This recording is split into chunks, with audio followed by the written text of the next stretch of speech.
उद्धव बाळासाहेब ठाकरे गटातलं एक महत्त्वाचं नाव असणारे राजन साळवी हे आज उपनेतेपदाचा आपला राजीनामा देत आहेत आणि सोमवारी एकनाथ शिंदेंच्या शिवसेनेसोबत ते जाणार आहेत। या सगळ्या विषयासंदर्भातच बोलण्यासाठी आपल्यासोबत स्वतः या ठिकाणी अंबादास दानवे आहेत, विरोधी पक्षनेते। सर, ज्या पद्धतीची सध्या माहिती मिळते, राजन साळवींनी निर्णय घेतला आणि ते सोमवारी एकनाथ शिंदेंसोबत जात आहेत अशी माहिती मिळते। मला अजून याच्यातलं काही डिटेल्स माहिती नाही।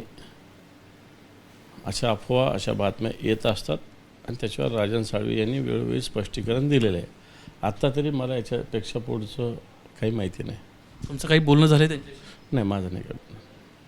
सर, आणखीन एक महत्त्वाची बाब अशी आहे, आज देवेंद्र फडणवीस पुण्यामध्ये बोलत होते आणि एका मुलाखतीच्या दरम्यान त्यांना सांगितलं की शरद पवारांसोबत प्री पोल अंडरस्टँडिंग जे आहे ते उद्धव ठाकरेंचं होतं आणि त्यामुळेच कुठंतरी 2.5 वर्षाचा एक फॉर्म्युला संदर्भामध्ये त्यांना भूमिका मांडली आणि ज्यावेळी निर्णय घ्यायचा वेळ होता त्यावेळी मात्र वेगळा निर्णय घेतला। जर ते म्हणले असते की आम्हाला मुख्यमंत्रीपद हवं आहे तर नक्की या संदर्भात चर्चा झाली असती। मला वाटतं आता या सगळ्या गोष्टी बोलण्याला कोणताही अर्थ नाही। उद्धवजी ठाकरे साहेबांनी त्याच वेळी सांगितलं होतं की सत्तेत अर्धा वाटा ठरलेला आहे आणि हा दिलेला शब्द शिवसेनेचा पाळला गेला नाही आणि मग शिवसेनेने निर्णय घेतलेला आहे। आधी परिपोल करायची गरज काय? एकमेकांच्या प्रचाराला आम्ही फिरलेलो आहे। त्यावेळेस उद्धवजी पण भाजपासाठी, भाजपचे नेते शिवसेनेसाठी फिरलेले होते त्यावेळेस। परंतु सातत्यानं पाठीत खंजीर खुपसला हे जे काय आरोप होतात याकडे कसं पाहतात? हे तर भारतीय जनता पार्टीने केलं ना। 2014ला कोणी युती तोडली? काय कारणाने तोडली होती? किती जागेवरून तोडली होती? कोणी पाठीत खंजीर खुपसला होता? शब्द दिलेला कोणी तोडला? भारतीय जनता पार्टीनेच तोडला ना।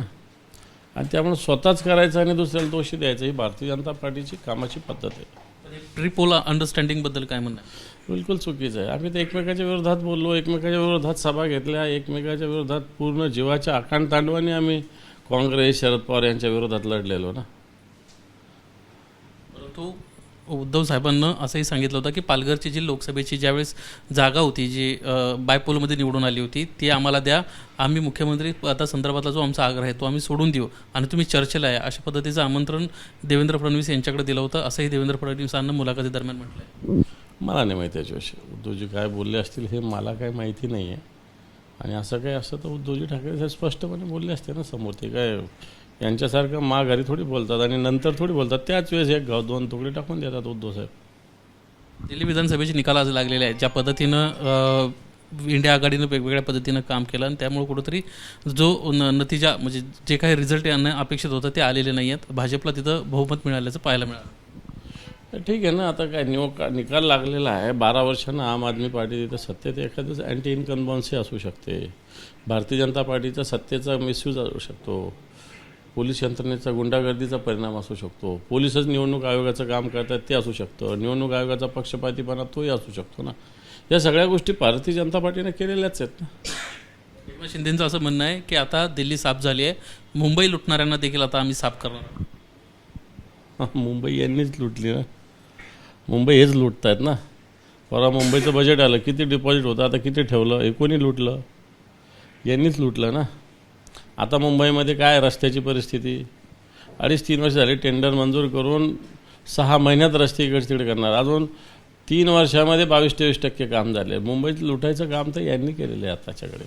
त्यांचं म्हणणं असं आहे की ज्यावेळेस इंडिया आघाडी निवडून येते त्यावेळेस सगळं चांगलं असतं, ज्यावेळेस वेगळे निर्णय येतात त्यावेळेस मात्र मग EVM असेल किंवा भ्रष्टाचार असेल, वेगवेगळे मुद्दे असे समोर आणले जातात। बरोबर आहे ना।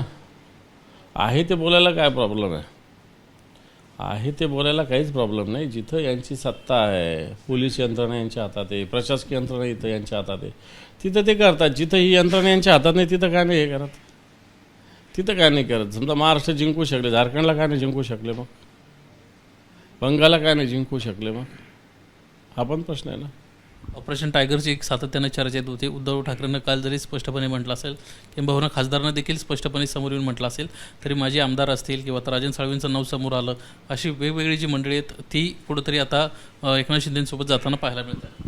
मी कोणाविषयी व्यक्तिगत बोलणार नाही, परंतु आमिष दाखवले जातात। आमिष दाखवून माणसं पक्षात बोलवले जातात किंवा खरेदी केली जातात, अशा प्रकारची स्थिती आहे। आणि तुला हे देऊ, तुला ते देऊ, तुला ते देऊ, बाजार मांडलेला आहे या लोकांनी आत्ताच्या घडीला। आता या बाजारात जे विकले जातात त्यांना काय थांबवायचं? ज्याचं बाजारातले लोक जे आहेत त्यांना कोणी खरेदी करू शकतं. आज यांनी खरेदी केलं, उद्या दुसरा खरेदी करू शकतो. मला असं वाटतं त्याच्यात आपण बोलणं काही योग्य होणार नाही. परंतु सर, तुम्ही एक महत्त्वाचं नाव आहात पक्षातलं, तुमच्याशी अनेक मंडळी बोलत असतात. साधारणपणे ज्यावेळेस ज्या ऑफर्स समोरून येत आहेत, काय त्या ऑफर्स आहेत, काय ते आश्वासनं देत आहेत, पैशांचे ऑफर्स आहेत का?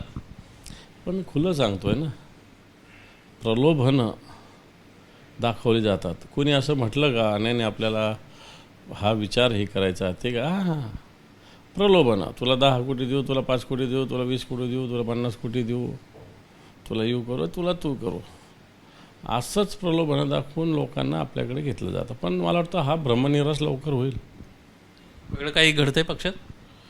वेगळं नाही, आता त्यांचा भ्रमनिरास होईल ना. ठीक आहे, मुख्यमंत्री असताना केला उधामाधा, राज्याची तिजोरी लुटली, आता काय करणार आहे? आता नाही होणार असं.